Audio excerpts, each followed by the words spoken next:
사우디아라비아에서 진행 중인 U23 아시안컵. 놀라울 정도의 무관심 속에 한국 U23 대표팀은 4강에서 일본에게 비참한 0대1 패배를 당하면서 집에 돌아올 줄 알았는데 아무 타이틀도 없는 대회에서 3, 4위전을 치르게 됐습니다. 이거 왜 해야 되나요? 네. 황당하게도 결승에서 한국 베트남이 성사되길 바랬었는데 기대했었는데 두 팀 모두 패배하면서 한국으로서는 차라리 그냥 하지 않는 게 더 나을 한국 베트남전을 앞두고 있습니다. 한국 U23 대표팀을 이끄는 이민성 감독 입장에서 실력이 더 까발려지면서 창피를 당하기 전에 그냥 도망가고 싶을 것입니다. 베트남을 이겼다고 해서 명예 회복도 아니잖아요. 네. 이민성호는 2달 전에 친선 경기라고는 하지만 이미 중국과의 경기에서 0대2 완패를 당한 적이 있고, 또 이번 U23 아시안컵 4강에서는 일본에게 속하면서 중국, 일본한테 다졌거든요. 그런데 만약에 이번에 베트남한테까지 진다면 당장 진짜 잘라도 할 말 없을 정도죠. 설마 아시안게임까지 끌고 가는 건 아니겠죠? U23 아시안컵은 올림픽 티켓과는 무관해서 관심도도 떨어지고 전력 자체도 100%는 아니지만 아무리 그래도 일본, 중국도 모자라서 베트남한테 지는 건 변명의 여지가 없습니다. 여러분, 근데 여러분 어디 응원하실 거예요? 한국과 베트남의 맞대결 역사를 보면 2006년 카타르 도하 아시안게임 때부터 시작된 20년 무패입니다. 이런 상황에서 한국이 베트남에게 패배를 해버리면 어떻게 될까요? 참고로 베트남은 이번 U23 아시안컵에서 최초의 기록을 많이도 써냈습니다. 5경기 중에 이겨봤던 팀에게 졌고 나머지는 한 번도 못 이겨본 팀들을 다 이겼습니다. 확 쫄리죠? 네. 한국이 패배하진 않겠죠. 네. 그럼 이제 무조건 경기를 해야 합니다. 불과 2년 전에 황선홍 감독도 U23 대표팀을 맡아서 U23 아시안컵에 출전했던 적이 있는데요. 이 2024년 대회는 파리 올림픽 출전권이 걸려서 이번보다 훨씬 더 중요한 대회였습니다. 그런데 이때 황선홍 감독은 8강에서 신태용 감독이 이끄는 인도네시아를 만나서 승부차기로 패배를 하고 말았습니다. 그래서 한국은 파리 올림픽을 못 나갔죠. 그 이후에 황선홍 감독은 완전 국민 역적이 됐고 당연히 대표팀 감독직을 내려놨습니다. 공교롭게도 현재 황선홍 감독은 K리그의 대전 하나 시티즌의 감독인데 이민성 감독이 바로 황선홍의 전임입니다. 서로 직장을 바꾼 느낌인데 동남아 팀을 상대로 또 이민성 감독이 패배하면 진짜 참사 중에 대참사가 나는 겁니다. 네. 베트남 입장에서는 어떨까요? 김상식 감독은 상황이 다릅니다. 베트남은 이미 4강에 진출한 것만으로도 기존의 목표를 한참 초과 달성했거든요. 어쩌면 결승까지 가겠다는 김상식 감독의 포부가 어이없을 정도로 컸을 뿐입니다. 하지만 그렇게 꿈을 크게 가졌기에 3, 4위전에서 한국을 만날 수 있었던 겁니다.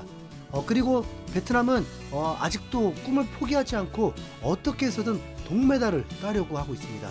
대한민국은 관심이 시청률만 봐도 1%, 3%, 일본전 때 7% 나올 정도로 매우 적지만 베트남은 전 국민적인 관심을 가지고 있고 베트남 축구협회장은 이번 3, 4위전 승리에 무려 30억 동의 포상금을 걸었다고 하는데요. 30억 동이면 현재 환율로 약 1억 7천만 원인데 하나로 보면 별거 아닌 것처럼 보일 수 있습니다. 그런데 이거 엄청난 금액이에요. 베트남의 1인당 평균 연봉을 보면 약 650만 원밖에 되지가 않습니다. 축구 선수들조차도 평균 연봉이 2천만 원 정도고 잘 나가는 선수들이 월에 500 정도는 된다고 합니다. 한국을 이겨버리는 명예도 있지만 포상금도 두둑하다는 거죠. 일반인 기준 1억 7천만 원이면 26년 동안의 연봉을 다 합친 금액일 정도로 엄청 큽니다. 아직 20대 선수들끼리 나눠 가진다고 해도 분명 무시할 수 없는 포상금입니다. 그만큼 현재 베트남은 어떻게든 한국을 이기려고 모든 노력을 다하고 있습니다. 베트남 축구회장인 도앙 응웬독 회장은 이번 대회는 4강 진입으로 이미 성공이다. 우승은 어렵고 낭만적일 수 있지만 3위를 두고 경쟁하는 것도 충분하다. 한국을 이기는 게 정말 어렵다는 걸 알지만 축구에선 무슨 일이든 일어날 수 있다. 이 돈을 김상식 감독과 선수들에게 쓸 수 있길 바란다 라면서 김상식 감독과 베트남 선수들을 응원했습니다. 베트남의 낭만 축구. 대한민국은 관심도 매우 적고 이 경기가 자정 넘는 시간에 하거든요. 거기다 대한축구협회가 각성을 하게 하려면 이렇게 된 이상 대한민국 이겨라라는 말이 나오지도 않습니다. 솔직히 아시안게임 결승전에서 한국 베트남이 붙었다고 칩시다. 그때는 무조건 대한민국만 응원을 했겠죠. 그런데 지금 3, 4회전은 뭐 그 어떤 명분도 없습니다. 그러다 보니 김상식 감독의 명예가 더 응원이 되더라고요. 우선 베트남이 한국을 이기면 아시아 최강 타이틀을 가지고 있는 한국을 이긴 거니까 뭐 베트남은 난리가 날 것입니다. 박항서 감독이 U23 아시안컵에서 우승했나요? 준우승이었거든요. 우즈베키스탄에게 패배했는데도 베트남 전역이 뭐 난리가 나버렸습니다. 이번엔 3위 결정전이라고 해도 한국을 이겨버린다면 그 이상의 파급력일 것입니다. 차라리 그냥 그 광경을 보고 싶을 정도입니다.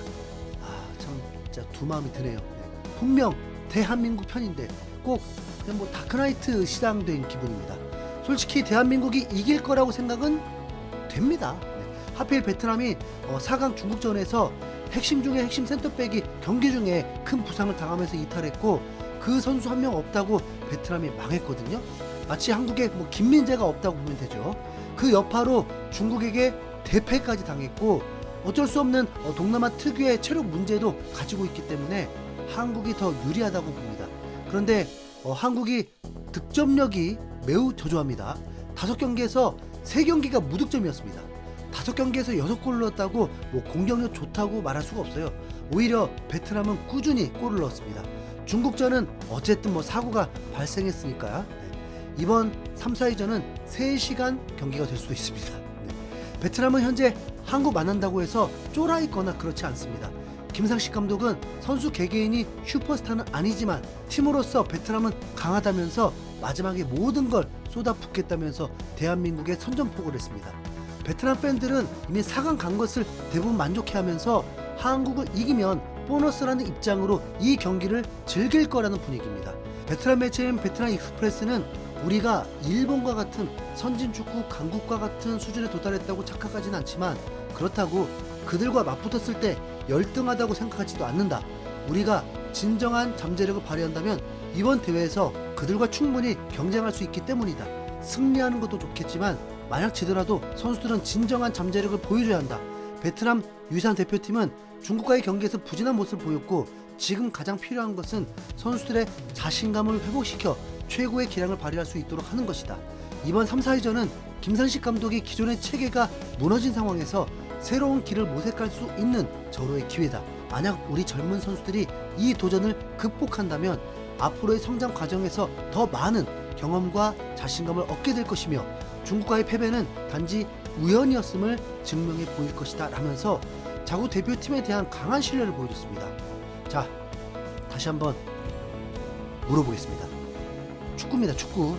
여러분은 이번 경기 딱 한 경기만 봤을 때 대한민국 대표팀을 응원하실 건가요? 김상식 감독을 응원하실 건가요? 이상 흰수염고래였습니다. 감사합니다.